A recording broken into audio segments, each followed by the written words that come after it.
Okay. Kate Livingston is an Ohio birth mother and adoption scholar and a longtime friend of Adoption Network Cleveland. She earned her Ph.D. in women's gender and sexuality studies from The Ohio State University, where her research investigated the ways that abortion politics shaped political debates on adoptee access to original birth certificates here in the state of Ohio. She worked along with me as a member of the core team that developed and successfully lobbied for the passage of Ohio's adoptee access to records legislation in 2013. Kate is the founder of Ohio Birth Parent Group, a birth parent-led community that provided peer support groups and public advocacy to Ohio's birth parents and their allies from 2010 to 2017.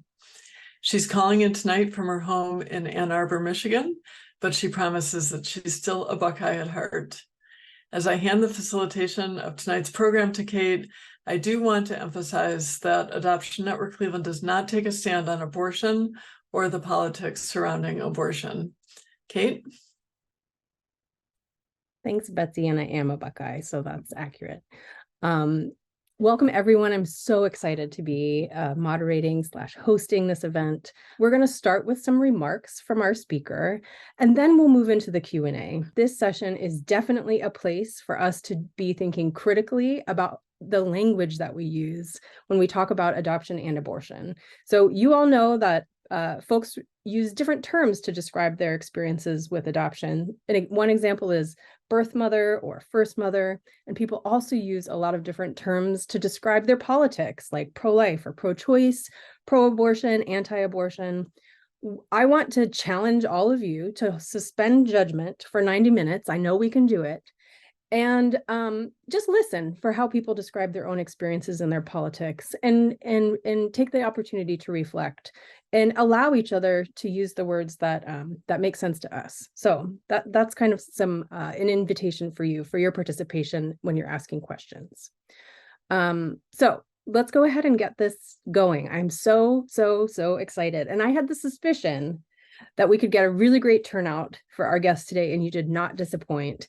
We have people from all over the country and actually outside of the country too, I think.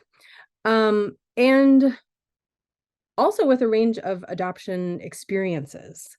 We have a lot of adopted folks in the room, a lot of people who identify as birth mothers or first mothers, some adoptive parents and extended family members. It looks like we have representation from across an adoption constellation, including foster and kinship folks. And I know, because I invited you all, or many of you, that there's a lot of adoption scholars and there's folks like journalists who are interested in adoption here too.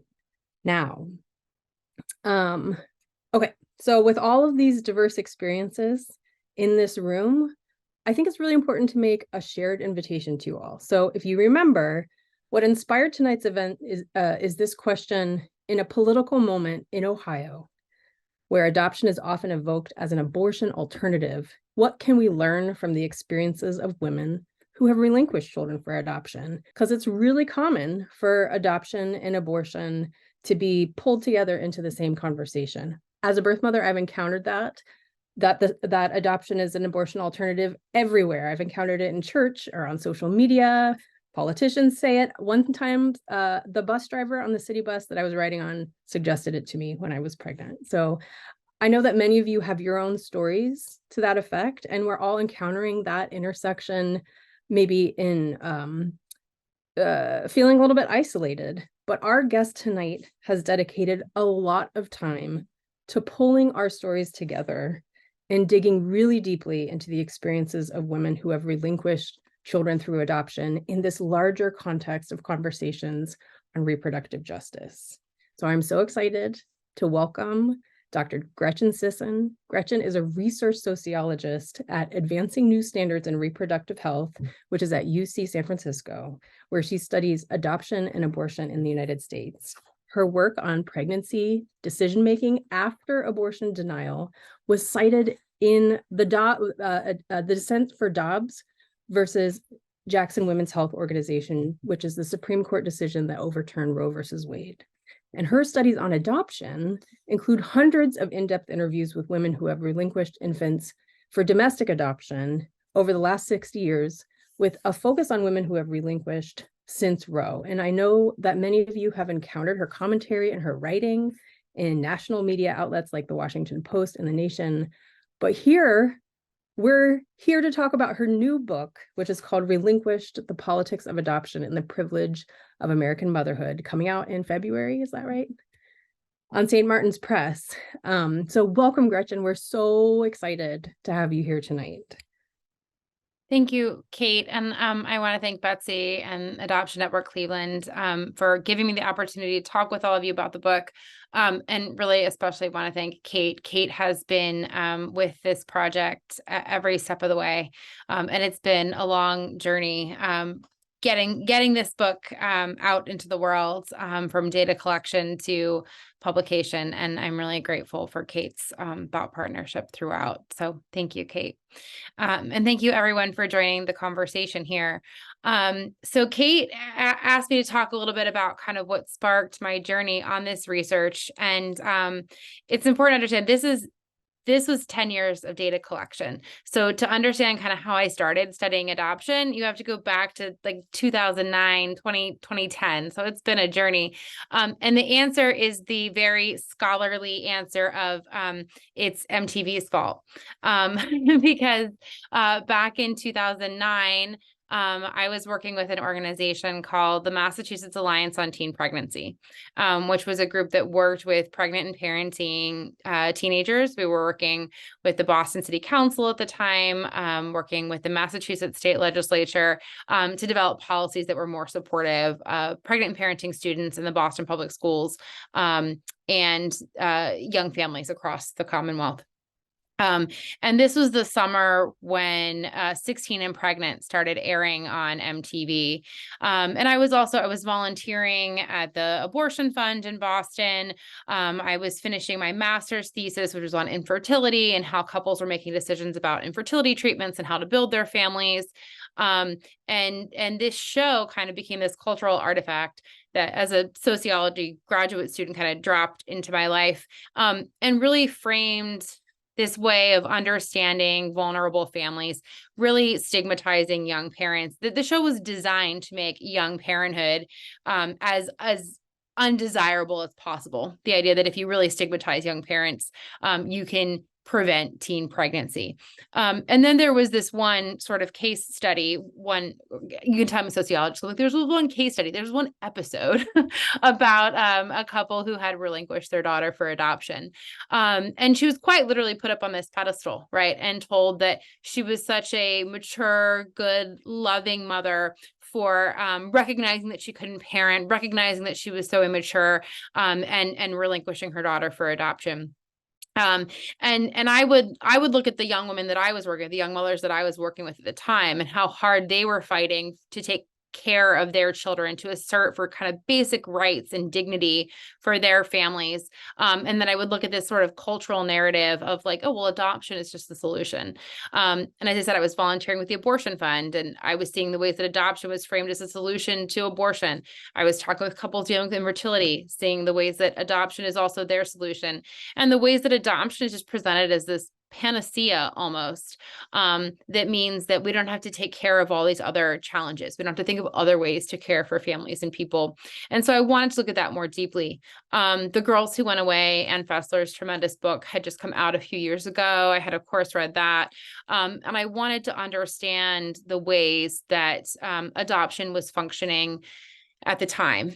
And then collected that research, finished my dissertation, and then wanted to go back and see how those mothers that I had interviewed back in 2010 were doing, if their feelings about adoption had changed. Some of them were in very new adoptions when I first interviewed them, and I wanted to see how their relationships had evolved. So I interviewed them again in 2020, as well as an expanded sample of people who had relinquished since 2010. And that data collection serves as the core of the book. Those women who were able to share their experiences with me over time. And then the Dobbs oral arguments happened. And that took what was probably going to be a fairly small academic book to something that I felt needed to speak to a larger audience, given the political moment where we are. And so that brings us to here. But it's been a real privilege to know these stories. And I also feel a real obligation to get it right. People have really let me into their lives and their stories and kind of some of their hardest moments. And so I hope that the book does those stories justice, and I'm very grateful to everyone who participated. That worked great. Okay. So as I mentioned, a lot of the work was really inspired by Ann Fessler's Girls Who Went Away, which if you for those of you on the call who haven't read this book, you really should, because I do think of my work as kind of a continuation of what Ann started in that book, where she looks really deeply at the experiences of mothers who relinquished their children for adoption before Roe v. Wade, so late 50s, 60s, 70s, kind of between World War II and the Roe decision in 73. But as you can see, during that period of time and then beyond, kind of into the 80s, really into the early 90s, this chart doesn't go that far. What we were seeing is that relinquishment was really a white phenomenon at the time, particularly in private adoption. That's because there was a market for white children. Young white women and girls were kind of targeted for adoption. Adoption was a way for young middle-class white girls to delay parenthood, right? So this would be their first pregnancy. They weren't married. There was such a stigma on single motherhood in these middle-class white communities that adoption was kind of the way of them putting off parenthood until they were in a more socially acceptable space. We saw really low participation from women of color, at the time and even after abortion was legalized nationwide. So that's the biggest drop off that you can see in kind of raw numbers here from pre-73 to post-73. But you can see that it has always been predominantly white women that participated when we're looking back to the 90s. Then in the 90s, and what this chart doesn't show, in the 90s, most private adoption shifted to become international adoption. So we saw a lot of transnational adoption into the United States from Korea, South America, Russia, some from Africa, but that sort of came later in the international adoption boom. That really peaked around 2004, and then that dropped pretty meaningfully. So the question is, when we look at kind of this history of where adoptable babies have come from, we don't have a lot of information about where they're coming from now. And the United States government stopped tracking adoptions in the mid-90s. So we don't have good aggregate data. So this has been, as a researcher, this is the most basic thing. I don't know how many adoptions there are. I don't know who is relinquishing them.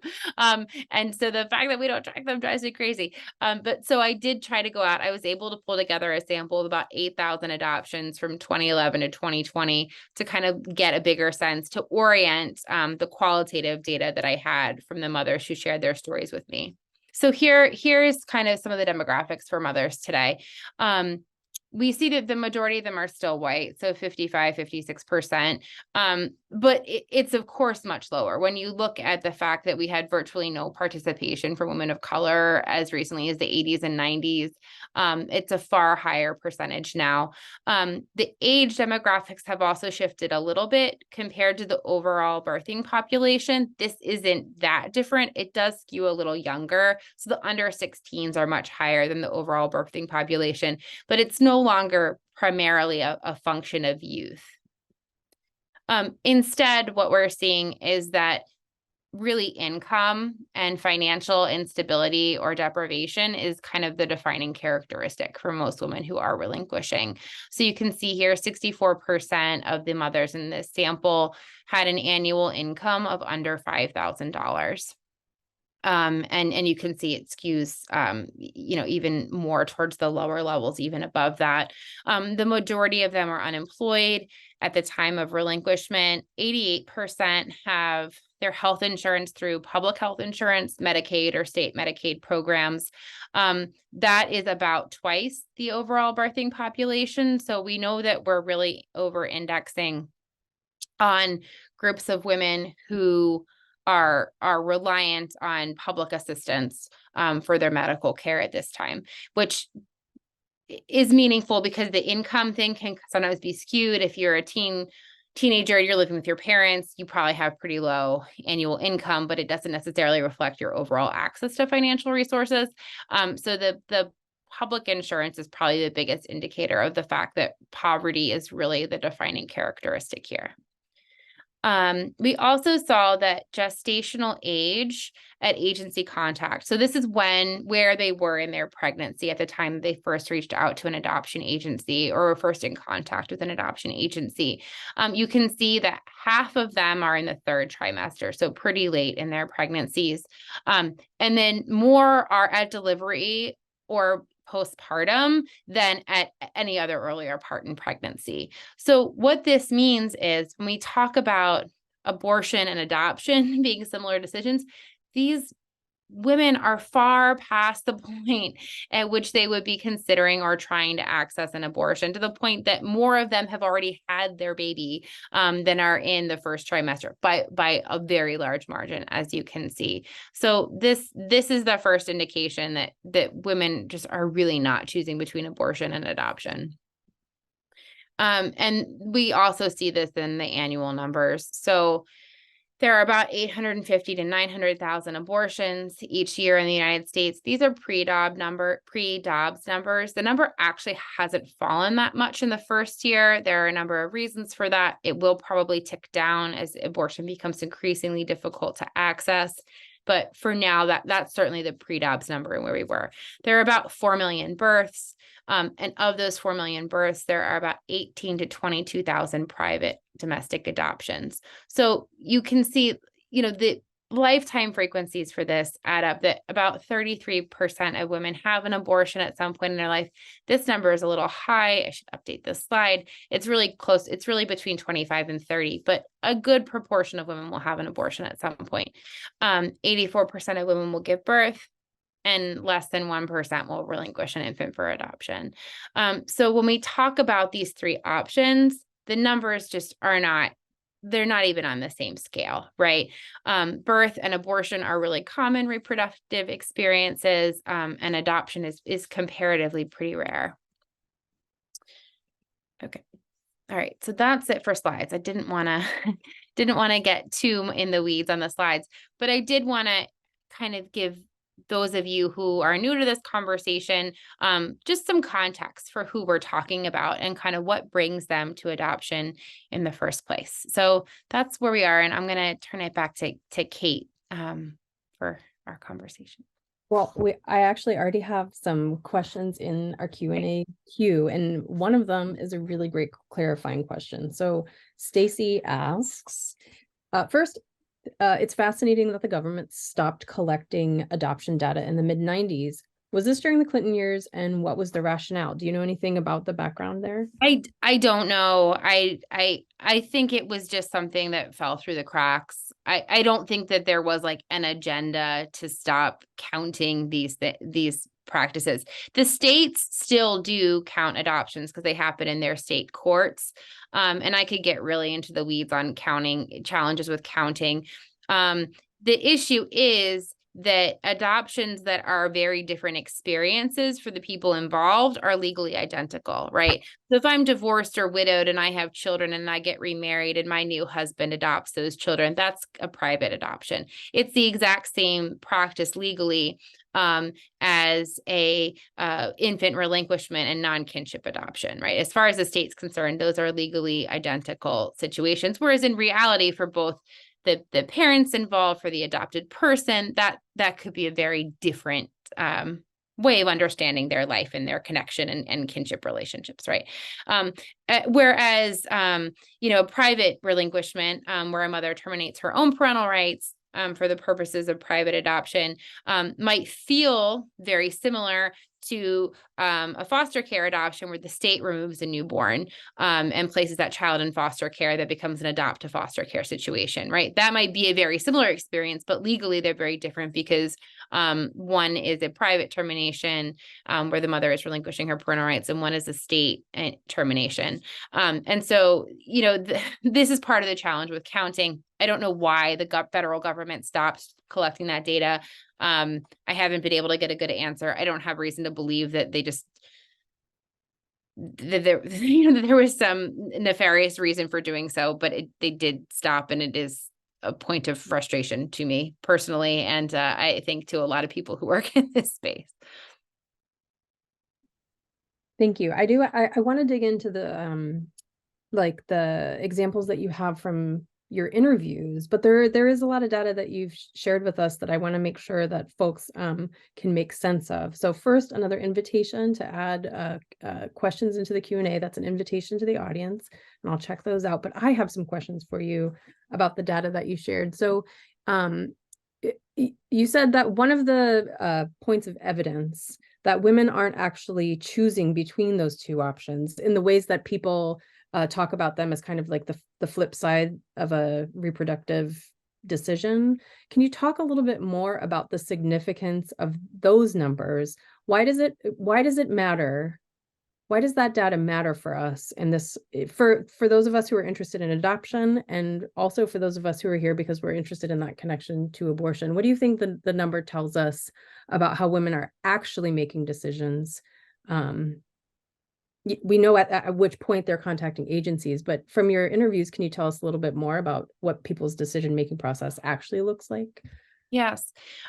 So I found that, almost none of the women that I interviewed were choosing between abortion and adoption at a single point in their pregnancy.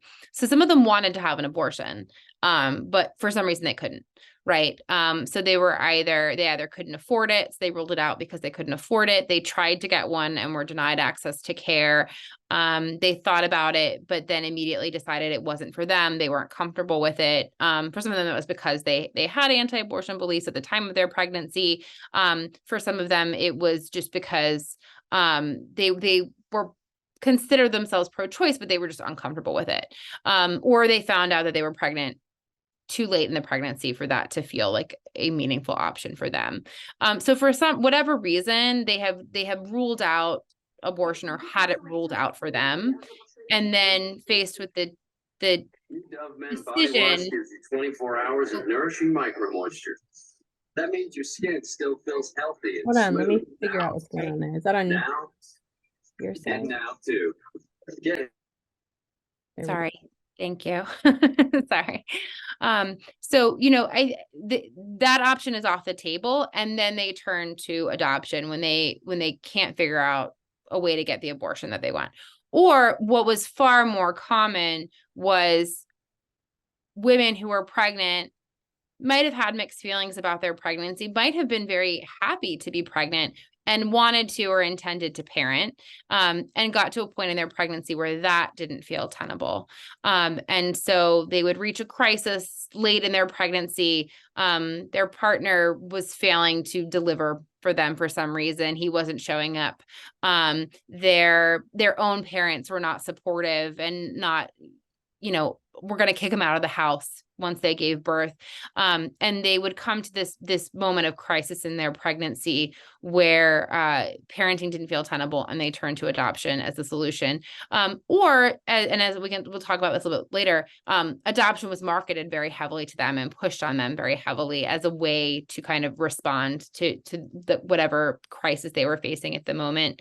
I do think it's important to note that birth mothers or women who relinquish are really like kind of in the double minority here when it comes to talking about people who seek abortion care. Most mothers that I interviewed who relinquished didn't want to have an abortion at all. So they're already in the minority of birth mothers if they thought about getting an abortion. But even among women who want to have an abortion and can't, we found that 91% of them were parenting, right? So while both birth mothers don't try to get an abortion, most women who try to get an abortion and can't still parent over adoption. So we just see these many ways in which adoption is the most constrained choice, right? People don't choose or pursue adoption if they feel like they have a path to any other option. Mhm. Could you talk a little bit about then why it persists as like a policy recommendation? That, like in Ohio, for example, there's a great deal of effort to shift like funding toward crisis pregnancy centers, and I have to think that it's because there's a pervasive belief that if we just put more attention to adoption, if we put more money to adoption, if we just let people know that option exists, that women will gravitate toward it. And what I'm hearing from you is that even when the folks that you have interviewed considered it was available, that many people still aren't choosing that option. And I'm drawing from your larger body of work. Yeah. With people who haven't placed there too. So So how do you explain that? How do you explain the pervasiveness of this suggestion that adoption should be considered? Well, there's kind of I don't know how many people actually believe this argument, but there's this idea that like people just don't know about adoption. That we have never found to be true, right? So when we do surveys of people who are seeking abortion care, whether or not they're able to get the abortion that they want, everybody knows about adoption. They know it's out there. It's not that they need to be educated about adoption. It's just that the vast majority of people who access their abortions aren't interested in adoption. So there was a survey of abortion patients. These were people who were able to get their abortion. It was before they went in for their procedure, and they were able to rate true or false to the statement, I'm interested in adoption over having an abortion. 99% of them rated it false, right? 0% rated it true. 1 said kind of, right? So but it's about as clean of a survey result as you can get that shows that people who are seeking abortion care just aren't interested in adoption. And I think that the 91% of them who are denied access, still not choosing adoption, kind of even further brings that home. But why does this political narrative continue to exist? I mean, families that are made, and we know this from the Turnaway Study, which was led by my colleague, Diana Green Foster. She has another excellent book out. I have plenty of books to recommend until mine comes out, if all of you need some more reading. But, Diana specifically looked at people who were denied access to the abortions that they wanted. And what she found was that people who were denied access to abortions and were parenting as a result, which most of them were, they were more likely to live in poverty. They had poorer economic outcomes. They had poorer outcomes from their families, like kind of across the board. And I think that supporting families that live in this space requires public support and government investment, which is why adoption for me has always been like a small c conservative solution, right? Because if we didn't have adoption, we would actually have to acknowledge the need to invest in poor families, invest in young parents, invest in healthcare, housing, childcare. We would actually have to acknowledge that our public safety net fundamentally does not work for people. But as long as you can have this kind of regressive conservative narrative of, well, you should just give up your parenthood, you should just relinquish your child, it for some people absolves them of the need to actually find public ways of caring for families and children. Or they just don't care. I mean, that's my more cynical answer, right? Like, maybe it's both, but, I think that there are also,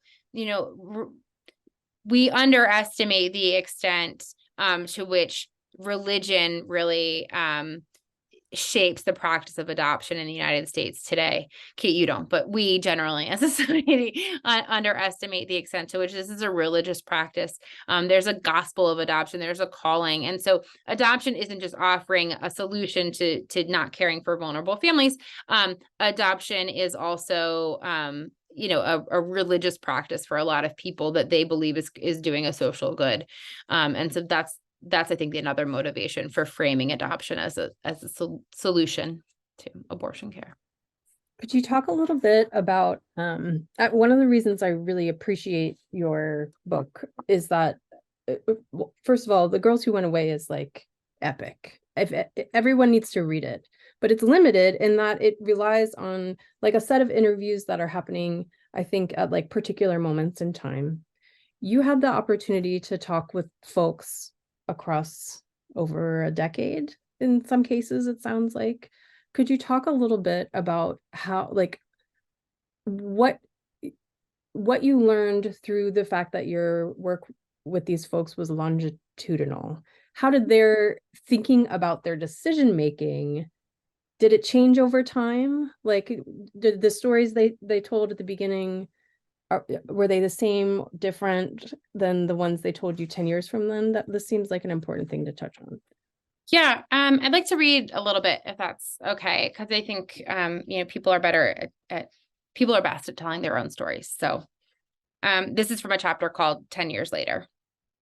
I first interviewed Leah in a Starbucks in South Carolina in 2010, leaning closely over our drinks, black tea for me, mocha latte for her, so that my recorder would catch our voices over the whir of the coffee grinder. Leah was a young, bubbly white woman who gesticulated with her hands while talking, as if overflowing with enthusiasm. Yet, two years earlier, when Leah had found out she was pregnant, this optimism was out of reach. After her parents' divorce, she had grown up with a single mom and a disinterested father, and she did not want that for her child. But she also very much did not want to co-parent with her crappy boyfriend. The church where she worked fired her for getting pregnant, saying that the physical proof of unmarried sex was unchristlike. She had no real plan, and with the loss of her job, no health insurance to get prenatal care. Unsure what to do, Leah connected with an adoption agency. She was initially somewhat hesitant, but was thrilled to learn that the agency really expected their adoptive parents to agree to open adoptions and that they would work to diminish adoptive parents' fears around ongoing contact. She was even more delighted when she received the family profile. When I first got prospective profiles, I fell in love. The dad, Ryan, was a neurologist, and I was like, she gave me an actual brain surgeon. I just totally fell in love with them. I think a lot of birth parents look for a couple who will parent the way you would if you were in your ideal situation, and they definitely fit into that. We met like 4 days later and really hit it off. It was kind of awkward for 10 minutes or so, but then we sat and talked for an hour and it all just flowed really easily. We were talking about 4 visits a year or so, and they were like, whatever, if you want to increase it, just let us know. They specifically said that they would never agree to something that they didn't fully intend to go through on. And they knew that life got busy and things happened, and they just asked me to hold them accountable if they ever weren't following through on something, which is huge, having that permission. So Leah goes on, she signs the adoption agreement. She relinquishes her son Caleb at birth. And this is how she was talking about the adoption a year on when I first interviewed her. It's a decision I'm really glad I made, but it was really hard. I mean, she decided to breastfeed. So she was pumping breast milk, and she lived local to her son's adoptive parents. They would come pick up the milk. So this is talking about that level of openness. It's a decision I'm really glad I made, but it was really hard. I mean, it was every 3 hours being reminded of this huge loss. You got blisters on your boobs and soreness from birth and from the pump. And when you're pumping every 3 hours, there's no room for denial there. That's good and bad. I think that a lot of weeks of denial, even a few months, is maybe healthy in a lot of cases, but it gave our relationship a really good time to grow because I was seeing so much of them. So when we first spoke, Leah was really candid that she was still grieving, but she felt that the intensity of her mourning was starting to ease up a bit. Leah's candid feelings about her adoption were complicated, but she focused on how hard life would have been if she'd been parenting and how much better she believed the adoption was for her son. Her hopefulness was earnest, and when I asked her what she thought adoption should look like, she said, mine. I think every adoption should look like mine.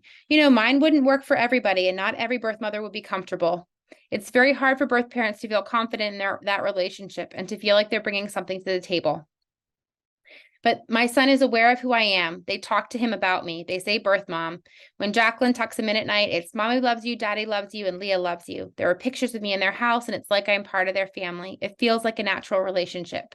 We never wrote out a contract. It wasn't like that. The relationship will go as it is, and it's never going to be less than this. I feel like we put a lot of work into it. When I have other children, when I get married, all those things, they change any family relationship. But I feel like the base level of love and respect for one another will help us carry through the times when there's not so much contact. Leah's excitement about adoption was sincere and buoyant, and it was no surprise that she was eagerly working as a peer counselor at the adoption agency that had facilitated her son's adoption. They couldn't have asked for a better ambassador. So that was our first interview. I spoke with Leah again in 2020. She was still living in the same city with Ryan, Jacqueline, and Caleb, just a short 30-minute drive away. She hadn't had any more children, but she'd been happily married for just over 7 years. She was working at a job that she seemed to like and had a fair amount of stability and comfort in her own life. When I interviewed you in 2010, I began, you told me that you thought every adoption should look like yours. She sighed. Oh yeah, that sounds like something I would have said. She continued, I personally feel a whole lot different about adoption. With the benefit of hindsight and some time and space and counseling and all of that, I realized how much of my own trauma led to the adoption. I see it now as really unnecessary, unfortunately. But, we are where we are, and we've been making the most of where we are and where we stand. Reflecting back on her relinquishment, Leah felt like during her pregnancy that she had nothing to offer Caleb, so he wouldn't suffer from losing her. He could only gain. The biggest thing that was never discussed anywhere in any space while I was pregnant, and I tried to do a lot of research, like I really tried to, was adoption trauma for adoptees. She now felt like she had failed her son by the choices she'd made.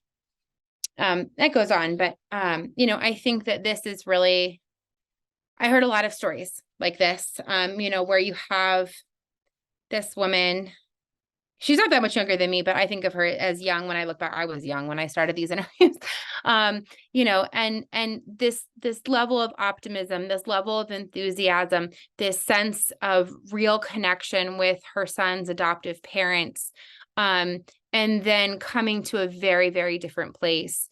And as she goes on to talk about, as she became more critical of the adoption as something that had happened to her, and not just her child, then the adoptive parents pull away, right? Because they become less comfortable with her. They're very comfortable with her while she's feeling very positive about the adoption.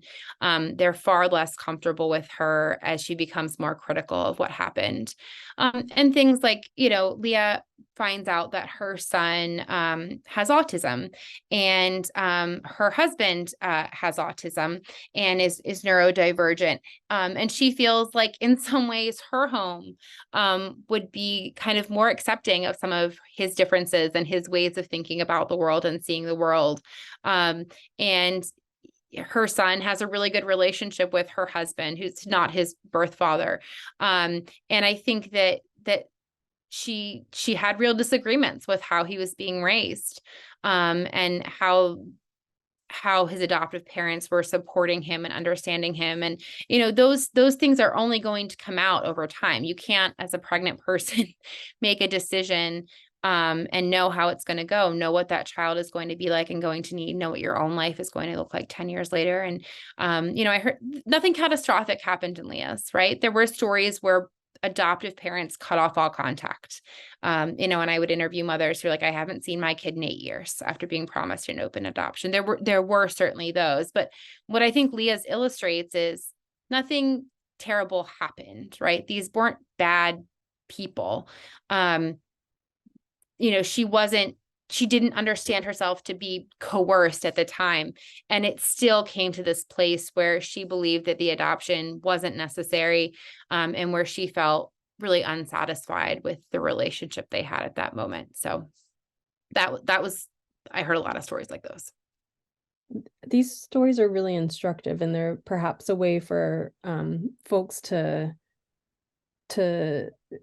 either keep thinking or get introduced to this idea of the concept of reproductive justice, which is the idea that our individual choices are shaped by our larger conditions, our larger political conditions, economic conditions, the impacts of sexism and racism, And so our choices don't happen in isolation. They're influenced by our community. And I'm hearing you say that over time, looking back, she felt that it was not necessary. Like their adoption was like a decision made in a particular context under particular conditions, but she had a greater understanding of what those conditions were over time. That's really interesting to me.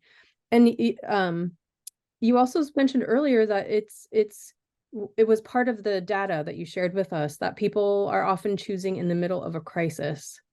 And so can you talk a little bit about how adoption gets on people's radars in these moments, these, like, I think pretty, these very difficult moments in people's lives? You said we would get to the marketing piece. Yeah. Earlier, the time? we'd love to know, how does adoption Yes. like get in front of people's faces as this Yeah. person in these moments? Yeah, I'm gonna read a little bit more then, if that's okay. Let me find, not that one. So this is Taylor's story. Taylor was in college. She goes through a crisis pregnancy. So she's actually, I'm gonna read this bit about crisis pregnancy centers because you mentioned them earlier. And she tries to go to a Planned Parenthood to get a pregnancy test. They couldn't see her that day, so she goes to the clinic across the street. At first, I didn't suspect anything. We did the pregnancy test, all of that. And then they started asking me really weird questions, like if I was going to get married. And I was like, no, that's dumb. I'm not going to get married. I would rather raise my kid as a single parent than in an unhappy marriage. Then they gave me a pamphlet on how birth control will kill you. It had all the birth controls laid out and said, oh, this one causes stroke and this causes this side effect. And I was like, that's false, but okay. Then I saw the poster on the wall with information about how abortion will definitely kill you. I remember clearly because I took a picture of it with my phone because it was so absurd. It said 75% of women die after having an abortion. And then I realized that it was an anti-abortion clinic. And I thought, great, I need to get out of here before they realize I'm opposed to everything that they're about.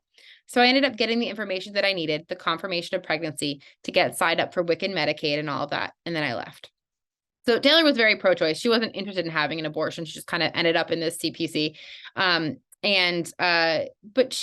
this was an unplanned pregnancy, but she felt really bonded to her pregnancy early on. She wasn't interested in abortion, but she was having a hard time. She was struggling with a lot of morning sickness, hyperemesis.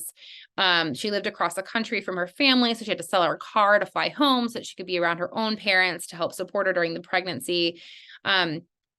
She sold her car to buy a plane ticket to move across the country to live with her mom, but then she'd spiral into anxiety about how her only available car was her stepfather's pickup truck with no space for an infant's car seat. I remember spending all night one night just throwing up, wishing that my pregnancy would just be over, which I thought made me a terrible mom, and obsessing over the fact that I had no way to even get a baby home from the hospital. Even though she still wished to parent, the idea of adoption became a lifeline for her. Taylor wasn't the only mother with whom I spoke who was bombarded with ads while searching for parenting support. So she had Googled help for single moms in her home state, and she was flooded with ads for adoption agencies. The first 3 or 4 agency results were all for agencies, and I was like, that's something I haven't really considered. Let me just look. Curious, she clicked on the ads for more details and was soon mesmerized by the compelling profiles of waiting families with their suburban homes, stay-at-home moms, extended families, graduate degrees, and disposable income. Adoption agencies pay for traffic to their sites, as do prospective adoptive parents who create their own websites to showcase their family profiles. They often specifically target key terms that do not include adoption. A search of a keyword and digital digital advertising research platform revealed that adoption agencies routinely buy Google ads for practical search queries like assistance for pregnant mothers in Nevada, or housing programs, pregnant, DC, or even seemingly generic searches like college pregnancy stories, or even just prenatal care. Many terms were related to unintended pregnancies, but carried no sense of crisis, unplanned baby announcement, or how to tell your husband you're expecting when you weren't trying. Then there were 3 agencies who brought ads on desperate search strings. I'm scared, I'm pregnant, and I'm 15. Pregnant women searching any number of queries will have ads promoting adoption pop up, and if they click on any of these ads, the ads will follow them to Facebook, Instagram, YouTube, and other social media sites. These ads are paid for by would-be adoptive parents who have been instructed by dozens of how-to articles in the art of search engine optimization and online advertising. These prospective parents are in turn sold a set of paid services in website design, Google and Facebook ad campaigns, and profile development, including photography packages, and in one case, an extra fee to have an advising birth mother provide feedback on their profile in advance of it going up online. The cumulative cost of these services and campaigns are in the thousands of dollars, when most relinquishing mothers report that they would be parenting if they had that much additional money in their own bank account. And importantly, the costly bombardment of advertising is not always legal. Many states regulate the extent to which advertising for adoption is allowed and by whom, but such restrictions are very difficult to enforce. One industry exploration found that unlicensed for-profit adoption brokers frequently outspent regulated agencies on a massive scale, leaving pregnant people highly exposed to the least scrupulous players. Women who seek abortions can face similar exposure. In 2016, I was inadvertently included on this email that was also being sent to adoption agency employees across the country. Quote, Copley Advertising can mobile geofence Planned Parenthood locations and other abortion clinics. We will geofence Planned Parenthood locations and other abortion clinics, tag all the smartphones in the clinic, drill down to demographic, women 18 to 24, place an ad in a mobile app, you have options. The ad will direct traffic to your landing page. When women leave the clinic, they will continue to see your ad for 30 days. We just finished a large campaign with Bethany Christian Services.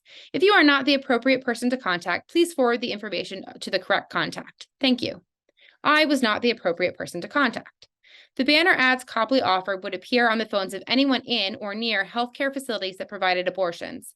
Copley Advertising, a Boston-based firm, soon settled with then Massachusetts Attorney General Maura Healey, now Massachusetts Governor Maura Healey, and without admitting liability, agreed to stop geofencing clinics solely in that state, but only after they ran a campaign targeting 140 abortion clinics and methadone treatment centers for Bethany Christian Services, one of the largest adoption agencies in the country.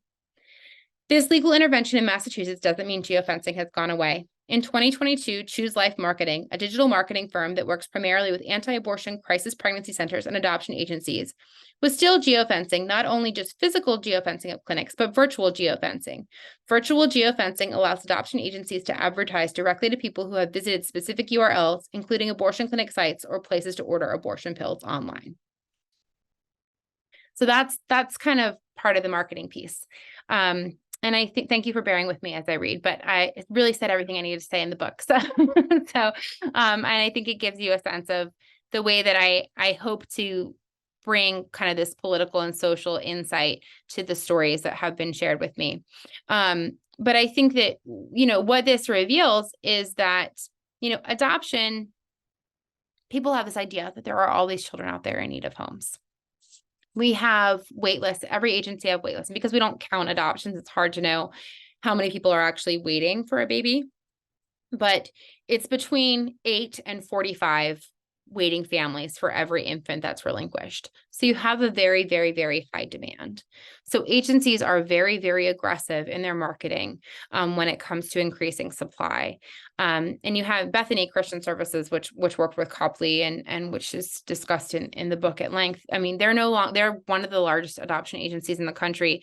They're no longer even accepting applications for families for infant domestic adoption because the supply is so low. The supply of adoptable infants is so low and the demand is so high.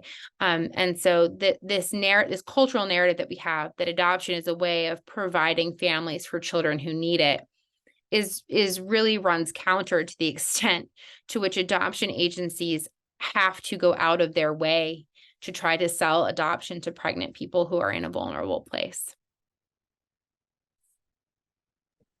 I'm really interested in the role that the promise of openness plays in that marketing. And one of our participants shared that they have experience doing presentations about adoption to schools, and you've mentioned earlier that lots of people understand that adoption is an option, but Lauren shared that people were actually really surprised to learn about openness. So openness was like something that they hadn't heard of. Sometimes it's framed as like a way to avoid some of the negative stigma or the negative experiences that are associated with adoption, like in the stories, the girls who went away. Do you see any evidence of openness being like a part of that marketing push? Yes. So, and I know we have a lot of people who have been in the adoption space for a long time on this call, and I know we have some people who are new to the adoption conversation. So just to be clear, like the concept of open adoption does not have it does not mean one thing, right? So in the 80s, when you first started having open adoption, that often just meant that a mother could choose a child's adoptive family. Later, it might mean that they would get pictures that would be sent to the agency and then to them, once a year on the child's birthday. That was considered open adoption. I interviewed mothers who had that level of openness and then had it cut off. I interviewed mothers who were going on vacation with their child's adoptive family and, were babysitting their child while their parents went away for the weekend, right? So openness can mean a huge range of things, both practically and legally. So in most states, open adoption agreements are not legally enforceable. And there's no mechanism by which birth parents really have a lot of power to enforce openness if the adoptive parents are strongly motivated to cut off contact. So I just to give that background, that when we talk about open adoption, like who knows what you're talking about? It can mean any number of things. And now that I've clarified that, I'm sorry, Kate, I forget what your actual question was.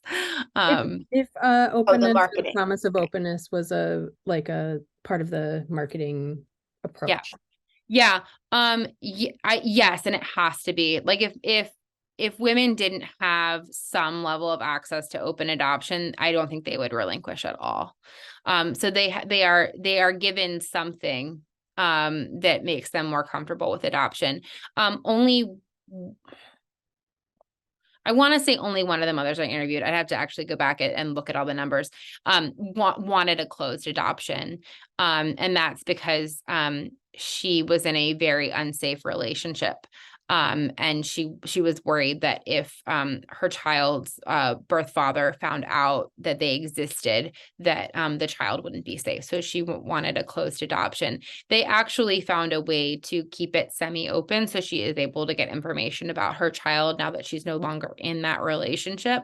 But I mean, that was a very extreme circumstance, and she was the only one that was insistent on a closed adoption. For everyone else that I interviewed that relinquished recently, openness was a way for them to be not just comfortable with adoption, but to entertain adoption at all. That's really interesting to me, because I think a part of the larger public narrative is that certainly around abortion, is that people who consider abortion are would be bad mothers, or are not interested in parenting at all, or they like, in the same is sometimes assumed about people considering adoption, that they're not, they don't want any contact. It's like, sometimes I hear it phrased as like, well, both of these options like get rid of your parenting obligation, so they're equivalent. But it sounds to me like the popularity of openness might suggest something different. Could you talk a little bit about your interviews and how people related to their children over time in both, like, Yeah. So I think adoptions that were working out and adoptions openness that had been disrupted? Yeah. So I think, I've given talks before to audiences that are primarily adoptive parents, right? And they'll come up to me and they'll be like, well, my child's birth mother cut us off, right? Not often, but a few, right? And, what I always say is none of the mothers I interviewed, now these were women who also chose to be interviewed. So there are women out there who chose not to be interviewed that might feel differently. Even those who were pausing or reducing contact with their child on their own, it was never because they didn't want to have that contact. It's because for a lot of mothers, contact was very painful. And so Leah, who I talked about, she she talked about like having to force herself to have visits with her son because she would need to take a day off of work afterward, to kind of recover from those interactions with him. She loved it. She loved their time together. But it was so emotionally hard on her. And it was such a drain that she was very careful in the time that she gave to him and his adoptive parents for her own wellness. Same thing. There was another woman I interviewed who, she had relinquished her son, and she had an open adoption where she got one in-person visit a year. And she would see her son and his adopted mother. They met at McDonald's often. He's still kind of young. He just wanted to go to McDonald's and go to the playground. And she would see him, but he didn't know who she was. He didn't know that she was his birth mother. Right. And then she was parenting a 3-year-old who knew this was her brother, under who she was very open with the child she was raising about who this was. And she said, well, I think I have to cut off visits because she's going to say something. And then the adoptive parents are going to get mad at me when she does. And also for her, the visits were hard. She wanted to continue them because she believed that they would be helpful for him as an adopted person to know who she was. She said, if he doesn't even know who I am, how can they be doing him any good? Right. If they're not being open with him about that, then this is just supposed to be for my benefit. They are stressful visits for me. It's hard for me to see him and not have him know who I was. So she ended up cutting off contact for a few years. Right. So there are, many of them when I interviewed had cut off or limited contact with their child. But it was never because they didn't want to have more. It's just that the openness that was kind of doled out to them, they felt wasn't meeting their or their child's emotional needs in some way. And so they limited it.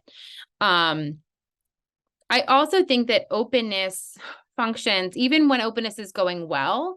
There were a lot of mothers who were very, very critical of their adoption agencies, right? Very, very critical of the adoption, the system generally.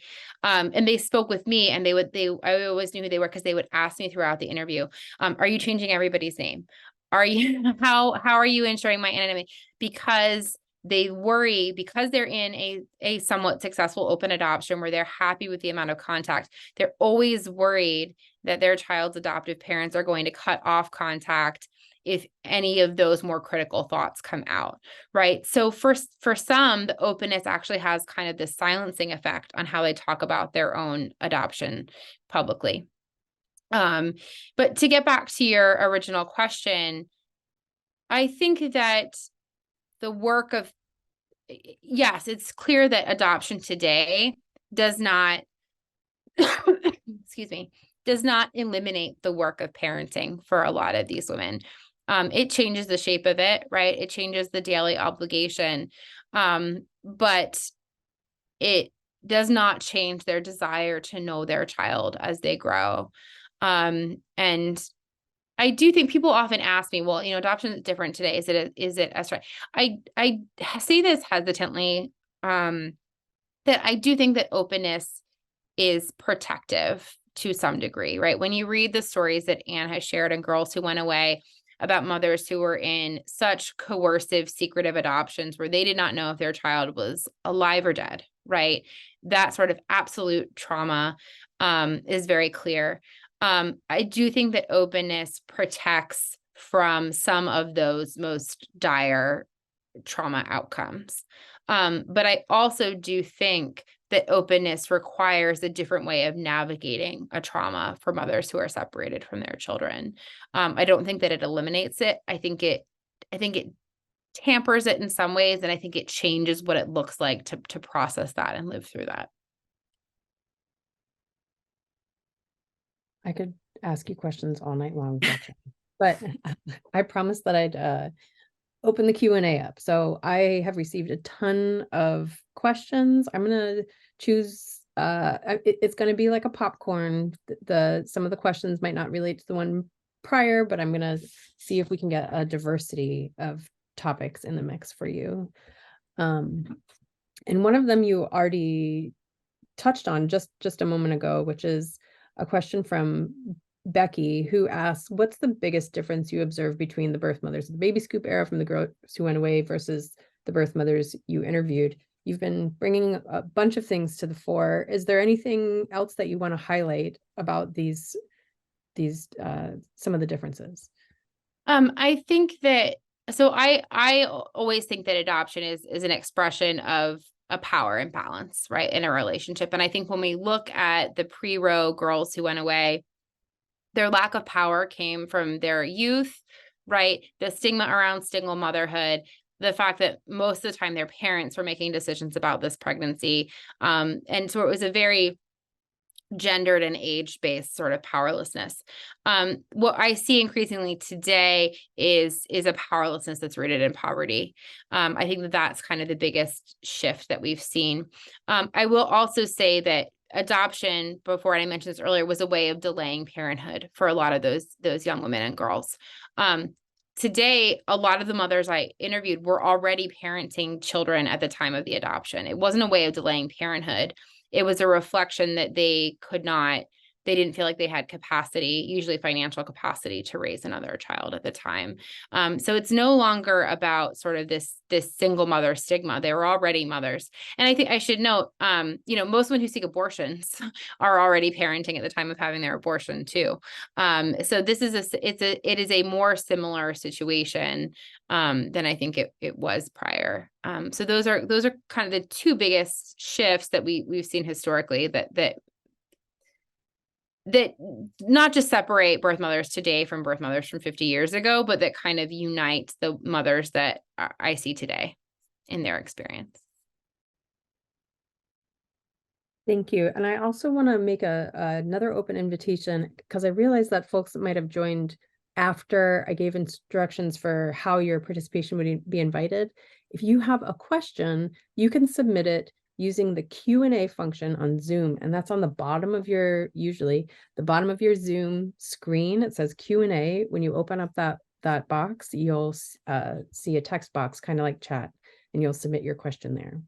So let me ask you another one. This one's from Lauren, and I love this question, and it's really hard.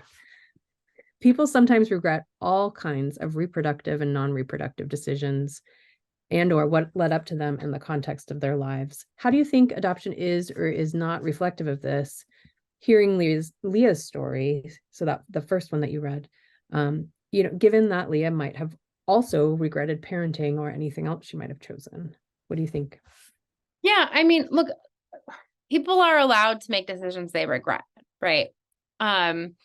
And you're allowed to marry the wrong person, right? We don't make laws against that. And I think that what I am trying to say is not that we should make adoption illegal, right? The same way that people who are anti-abortion want to make adoption illegal or want to make abortion illegal. I'm not saying that we should prevent adoption from happening, but I do think that we need to change the cultural conversation around what adoption is accomplishing in our culture and who it's for and who it's serving. So to me, the fact that most of the mothers that I interviewed had strong and complicated feelings doesn't mean that we should go out and say like, well, we need to stop this practice in its tracks. But I do think that it means we need to think more seriously around how it's being practiced, how it's being marketed, how people are understanding who it's serving. I will also say that it's very hard for people. It was very hard for the woman I interviewed to say definitively, I regret this completely. A lot of them didn't like what was happening. They didn't like the relations they were in, but a lot of them also they loved their child, right? They might not love the circumstances around what was shaping their relationship with their child, but it was hard for them to look at the situation and say, I wish I could go back and undo all of this completely, right? Because they were where they were in their lives. Or one, I don't know if I can find it quickly enough, but there was one quote from a woman who, was like, if I had parented my son, I think we would have been okay. But maybe I wouldn't have the husband I have now. Maybe I wouldn't have the children that I have now. So it's hard for her to want to go back and turn her strong regretful feelings about the adoption into, I wish I could go back and make a different choice. Right. And people are resilient and they have grace for their past selves. And, I think that the regret is a tricky thing to navigate. I try not to be prescriptive in how I'm saying this, but I do think, again, given the extent to which our political conversation loves to make adoption into this panacea, I do think that it's worth considering more critically and carefully the impact that it's having on people. I was just going to say, I wish I recorded that, and we did. So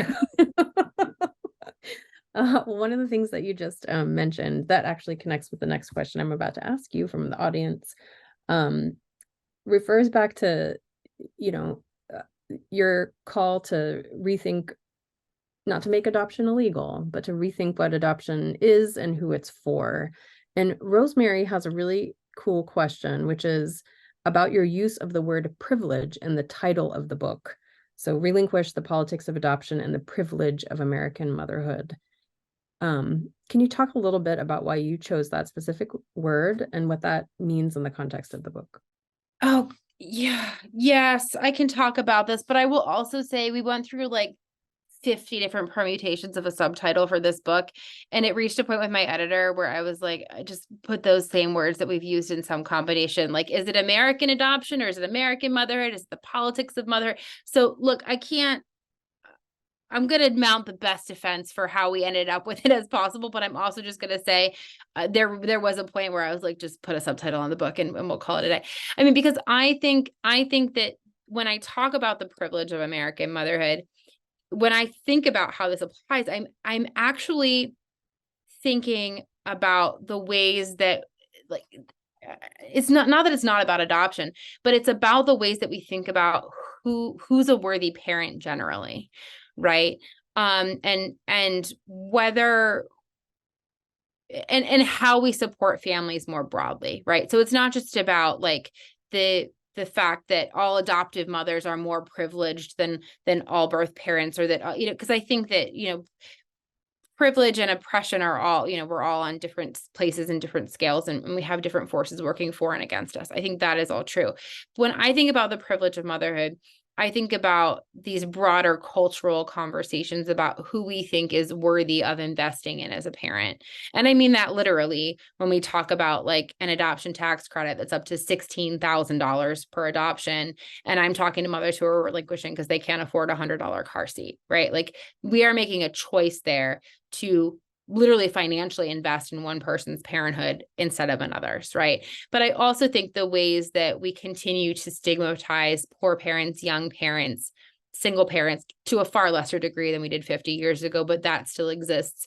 The ways that we police the parenthood of women of color, Black families, especially, so to me, that phrase, the privilege of motherhood, is really about this much broader idea of how we think about American motherhood and who gets to assume that role and who we support in assuming that role.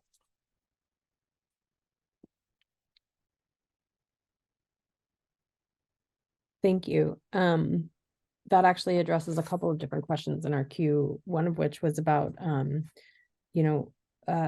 they ask, why isn't there a bigger push toward helping children in foster care? I suspect that's a part of the bigger problem of society's unwillingness to address the actual needs of parents and families. What you said earlier about when we do a tax credit for adoptive parents, we're making a choice to invest in some people's parenthood over others. And you're also bringing an analysis of race forward. Is that something that you do throughout the book? What can we expect? Tell me about. Yeah. And I actually, as I would say that, I was like, oh shoot, I should have been talking about that more throughout, but this is how these live things go. Thank you, Kate.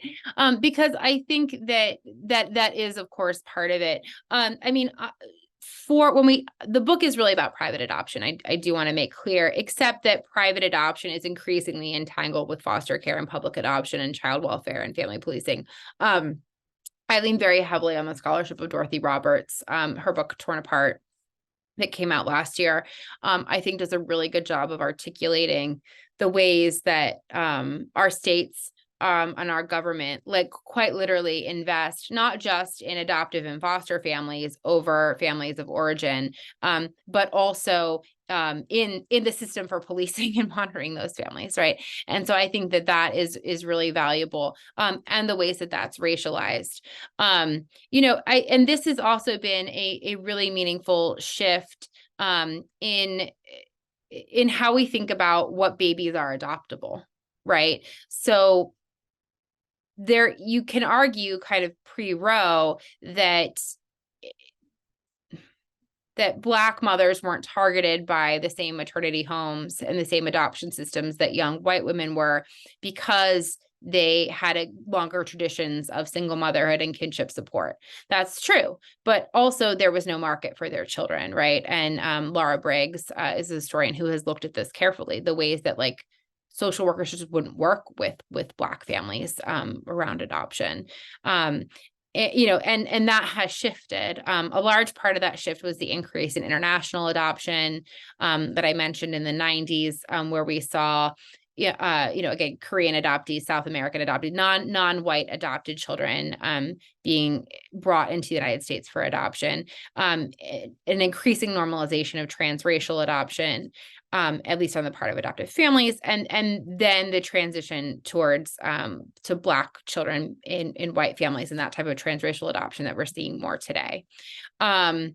And I think and sociologist Elizabeth Raleigh has written a lot about the selling of transracial adoption, and what it means to market adoption in kind of almost as like a post-racial bona fide, right? That, like, we live in this post-racial society where we can have Black children in white families and it's totally normal, and this is a progressive thing, right?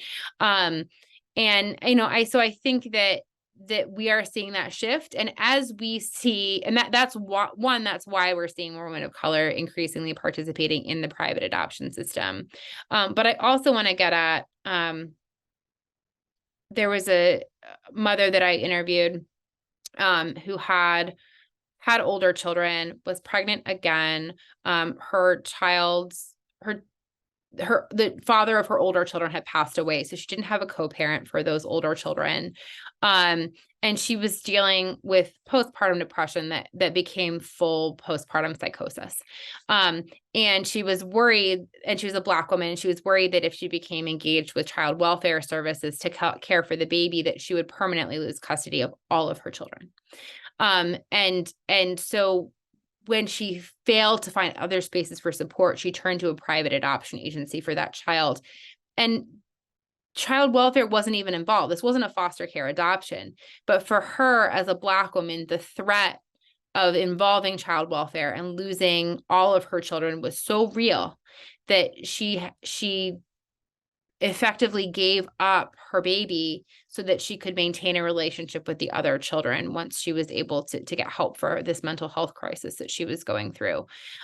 So once again, I'm sorry, I've lost track of the question, but I think that it's important to understand the ways that foster care, I mean, my research is not on foster care, but for so many mothers, particularly mothers of color involved in the private adoption system, this interaction with foster care and child welfare is real. And this is another way that openness is used to sell private adoption, right? So for mothers who have lost older children to foster care, private agencies will come to them and will say, well, you've lost older children to foster care. You're perhaps likely to lose this child to foster care. But if you choose private adoption, then you can choose the parents, then you can have an open adoption, then you can have visitation, right? Then you can watch this child grow up. And so that is another real way that not only private adoption is marketed, but that openness is used to sell it. So these are not separate conversations, and they are increasingly one conversation. I really appreciate, I know you said you lost track of the question, but I think it's actually really helpful to hear how you're for everyone in the audience, some of whom are going to be really familiar with what you're referring to, and some of which have maybe never thought about the ways that the stories of the girls who went away intersect with the stories that we hear in our culture about the foster care system and which mothers are deserving of having support for their parenting. So I appreciate your digressions. We're rounding out our time. Yeah, go ahead. Okay. Oh, I do just want to add one other thing, because I think that this is where it gets back to the question of reproductive justice, right? Because I see these as more and more one conversation around who gets to parent their children, right? And who is separated from their children, right? And that's both a child welfare, family policing question and a private adoption question. I see them as all one conversation. But because of the history of whiteness in private adoption, and because of the overwhelming over-policing of Black families, particularly in child welfare, the movement around reproductive justice hasn't, those connections haven't happened, right? And I've heard like white birth mothers, baby scoop era birth mothers be like, okay, well, those women over there, like they lost custody of their kids because they're bad moms, right? And I've heard mothers who have lost their children to foster care because of poverty and neglect cases, right? Who look at the private adoption mothers are like, well, they chose to give up their kids, right? Like I would never make that choice, right? And so you have these narratives that prevent people from seeing the similarities in these conversations around policing and privilege, that mean that we haven't been successful about integrating these conversations about adoption to each other, let alone into these broader frameworks for reproductive justice. So I know we're getting close to time, so I could talk about this for a very long time, but I do think that it's important. So I wanted to know what do you think is like the future of your book? Do you think it's going to be, do you think it's going to be influencing policy as it makes the rounds? Well, I have big hopes for it, because I find the stories that people share with me so compelling. I hope that they are moving to people. I had a really humbling conversation just a few weeks ago with a policymaker who just isn't ready for this conversation, a very progressive person who we were talking about the tax credit, right? And she's like, well, I just want to make adoption more accessible to middle-class families. And I was like, why? Right? Because you're just going to be continuing to increase the demand. And if you increase demand, you're going to be motivating private agencies to increase supply. So but that conversation about why is our government subsidizing private adoption, it wasn't one that she was ready to hear. I am hopeful that if people are able to read the book, if people are able to hear these stories, that there will be a few more cracks in those arguments, that there will be a little bit more receptiveness to understanding, again, how adoption is functioning in our country right now, and what we want it to be and what it actually is. So I'm grateful for conversations like this. I don't think this is a book that's going to be like runaway top of the charts, but I do think that it is a book that the audience will grow as people take the time to learn about it and talk about it. So, pre-orders are so hugely helpful as a first-time author. They're hugely helpful in deciding what books get stocked in what bookstores and what libraries. I would love if you would consider pre-ordering it if you're able to. But I will also say, like, I'm committed to getting this book in the hands of birth parents and relinquishing parents and adopted people. So if there are triad people in your life that can't afford a copy, please reach out to me. Let me know. These stories belong to the people who told them to me, and I want to make sure that it can get back in their hands. So would love for you to buy a copy, but I'm also happy to get you in other ways if that's what needs to happen. So thank you. Thank you all for listening to me now for an hour and a half. Thank you for I'd being love to here. continue the conversation with anyone who's interested. So thank you. Thank you, Kate. Thank you, Betsy. We're at our time. I'm going to pass it back to Betsy, but I just want to say I have read the book. I remember how I felt that the girls who went away like changed the conversation around me about adoption and gave people language to speak to me about my experience with adoption. I know that Relinquished will do that and more.